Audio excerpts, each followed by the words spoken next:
Well, Guillermo del Toro's Cabinet of Curiosities comes to an end with its 8th episode, and it's a rather quiet ending, a very sad ending.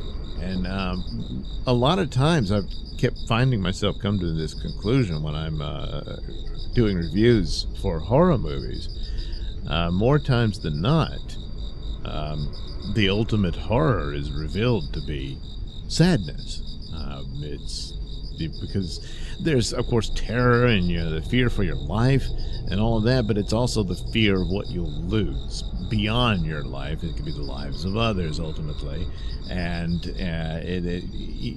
and that's the sadness you must endure. That's the price you pay for love. Really, your loved one is gone, and there you are, trapped in that, and that's the horror. Long after the monster is gone or whatever the event was, you're doomed for the rest of your days to dwell with that pain, no matter how you adjust to it or deal with it.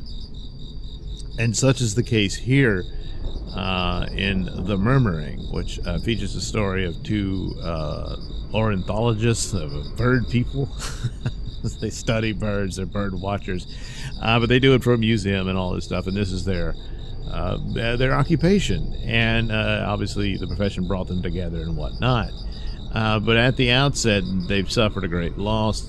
Their young daughter had died, and so they share their passion for their work, and they're buried into it.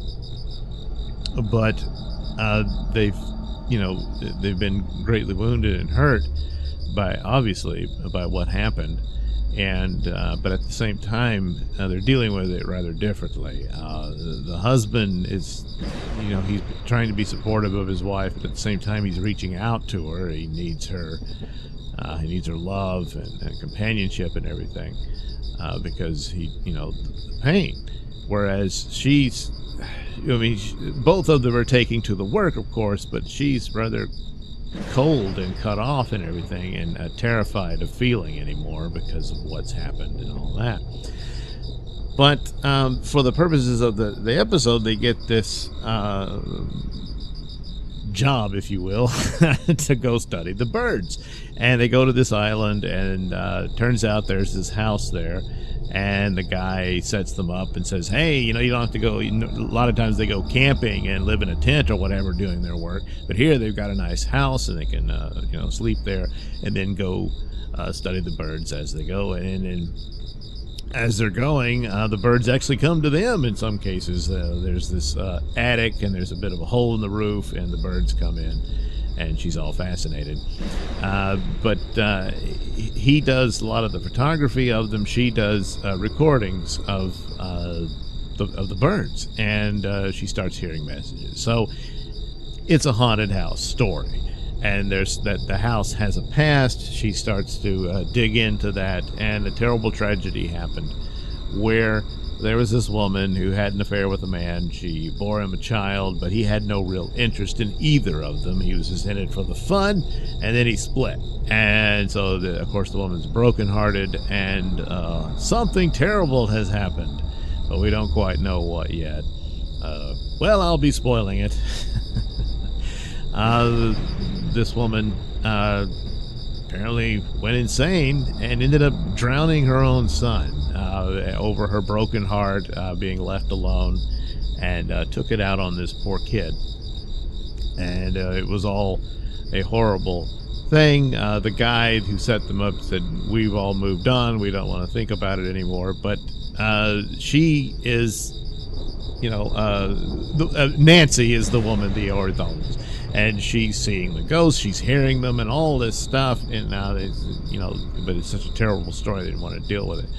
And but ultimately, the ghost of the boy and the mother are both still trapped in that house. The boy keeps reaching out to her, and this, of course, is speaking to her own sadness and loss over her daughter and everything. And she reaches out to help this child, for him to leave and to go on into the next world and stuff, which he does. And then she, I guess, witnesses the woman, the mother, commit suicide, is what she did after she killed her son, and she leaps off the top of the house and all that. And that's it. After that, she returns to her husband, reaches out to him. They have arguments. He doesn't see any of this, and she's frustrated with him. He's frustrated with her because she's cut him off. And and there's none of this that he's at fault or any of that. I kind of expected something in this day and age, but no, he does everything he can. He loves this woman, and she's breaking his heart. He's falling apart as well. And when he needs her the most, and she obviously needs him over what has happened. He's the only one who can understand her. And but she's so broken and hurt, and but after all of that, they come together, and it's quite the happy ending. And most of these episodes didn't, because they're horror stories, but it's all scary. And so it's, hey, well, they come together and they kind of have this happy ending for them. But that's the deal. Their daughter is still gone, but they have each other. But they have to heal each other, even though the sadness, of course, will never go away. But all they can do is turn to each other rather than make it worse by breaking apart and letting it destroy them, which happens to couples when these sort of tragedies happen. It's sad, but that's the deal. It's the ultimate horror is sadness, the loss and everything. If you lose your life, well, you're dead. Your problems are over. The monster gets you, I mean, gee, I'd rather it didn't, but, but when you lose someone else, that's, boy, and you never, that is, do you get closure? Do you get over it? You never get over it. You just have to find your way to adapt to your new life, which is a life without them.